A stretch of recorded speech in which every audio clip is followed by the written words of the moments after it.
Физика 7 сынып башарылу кітабынан 121-122 беттегі 4-5 жаттығудың 7 есебін орындайтын боламыз. Бірінші есеп. Ашық сұйықтық манометрлері ыдыстармен жалғастырылған.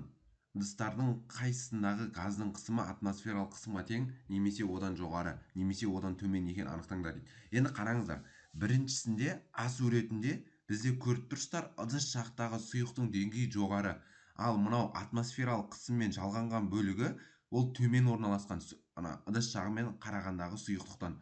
Бұл жерде А суретінде атмосфералық қысым газ қысымынан жоғары болады. Себебі мынау ыдыс жақтағы сұйық жоғары көтеріліп тұр. Атмосфералық қысым мынаған көп әрекет етіп жатыр мына сұйықтыққа төмен түсіруге. Ал енді А суретіне қарасаңыздар, екі сұйықтық та бірдей деңгейде. Бұл деген сөз атмосфералық қысым мен газ қысымы бір-біріне тең болады. Мына ыдыстағы газ қысымы мен мына сырттан берілетін атмосфералық қысым екеуі бір-біріне тең. Сол себепті сұйықтың деңгейі де бірдей болып тұр.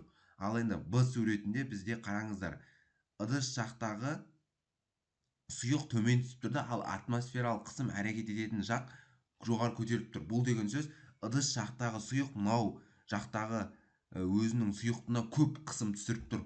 Атмосфералық қысымнан жоғары болып тұр ол қысым. Сол себепті мына сұйық атмосфералық қысым жаққа қарай көтеріліп тұр.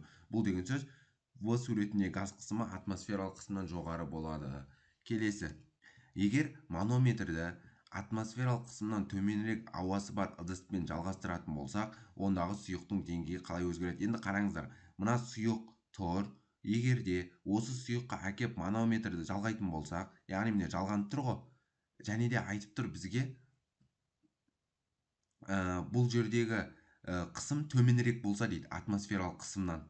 Яғни мына манометр жақтағы қысым атмосфералық қысымнан төмен болса, онда атмосфералық қысымды көп болса, онда ол мына жақтан мына сұйықты итереді, яғни мына манометр жаққа қарай. Сол себепті ыдыспен жалғанған жақтағы сұйықтың деңгейі көтеріледі. Келесі. Суретте кескінделген сұлбаны дәптерлеріңе салып толтырыңдар. Сурет 4-42 А бойынша манометр қандай қысымды көрсетіп тұр? Манометр шкаласының бір бөлігінің құны неге тең? Мына А суреті, егерде сіздер бұны салатын болсаңыздар, бөлік құны 0,25 паскаль болады. Бөлік құны деп отқанымыз, мысалға мына қараңыздар, мынау 0, мынау 1 деп алсақ, енді бұл жерде качествосы нашарлау болып тұр, суреттің сол себепті көрінбей тұр. Енді қараңыздар, 0, 1 деп алсақ, енді қараң 0 мен 1-дің арасында. Ал енді бөлік құны деген ең кішкентай екі сызық бар ғой, соны айтады бөлік құны деп отқанымыз. Яғни мына 0 мен мына бір сызық тұр ғой, 0-ден кейін сол екі сызықтың 0 мен осы сызықтың арасы бізде бөлік құны. Ол 0,25 паскаль болады. Оны табу үшін міне 0 мен 1-дің арасында қанша бөлік бар? 1, 2, 3, 4. 4 бөлік бар. 0-ден 1-ді азайтасыздар, яғни 1 болады.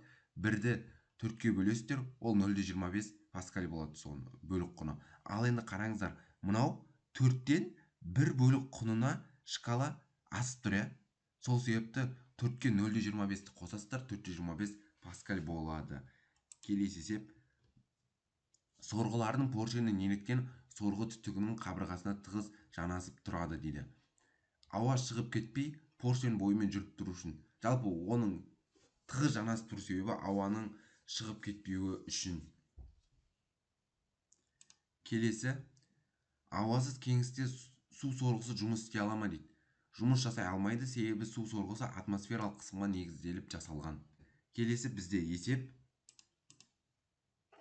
Атмосфералық қысым сынапты 760 мм-ге дейін көтереді, ал су сынаптан 13-те 6 есе жеңіл. Сорғының көмегімен су қоймасынан суды қандай биіктікке дейін көтеруге болады? Жалпы қараңыздар, бізде мынау H1 деп жатқандарыңыз сынап. Енді бүйтіп алайық. Бірінші біз мынандай нәрсе айтайық. P1 сынаптың қысымы ол ρ1 сынаптың тығыздығына G еркін сөйлеуін көбейтем және де сынаптың биіктігін H1. Бізде G деп отқандарыңыз ол еркін түсу үдеуі 10-ға тең. Ал енді P2 ол бізде су, ρ2 судың тығыздығы, G еркін түсу үдеуі H2.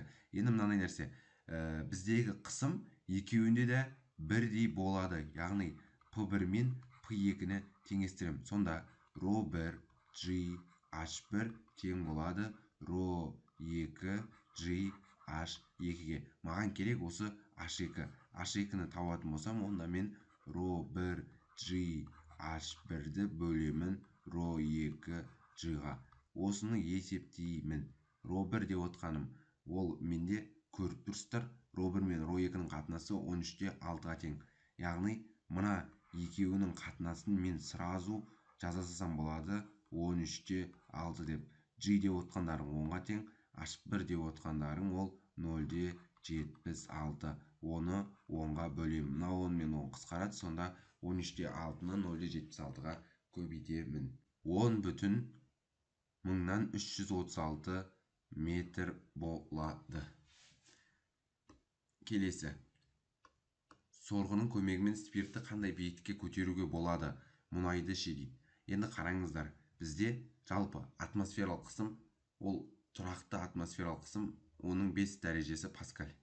Ал енді біз осы нәрсені пайдаланып биіктіктерді есептейтін боламыз. Яғни спирттікін есептейтін болсақ, ол P бөлінген ро спирт, оны G-ға көбейтем. Ал енді мұнай үшін есептейтін болсам, ол P ро мұнай G-ға көбейтем. Бірақ қараңыздар, ро спирт пен ро мұнайдың тығыздықтары екеуі де 800, яғни бір-біріне тең. Мен значит, мына бір спирттікін есептесем, мұнайдікі де осыған тең болады деген сөз. Міне P-ға екеуіне де бірдей, оның 5 дәрежесі, ро сынап ол бізде 800, оны 10-ға көбейтем. Мынаның 1 10 мен мынада нешті дәреже қалады? Оның 4 дәрежесі қалады. Сонда ол бізде 12-де 5 метр болады екен. Мына жер тоже 12-де 5 метр. Осымен біздің видео сабақ аяқталды. Егер видео сабақ ұнаса, каналға тіркеліп, лайк басып, все қоңыраушасын басып қойыңыз.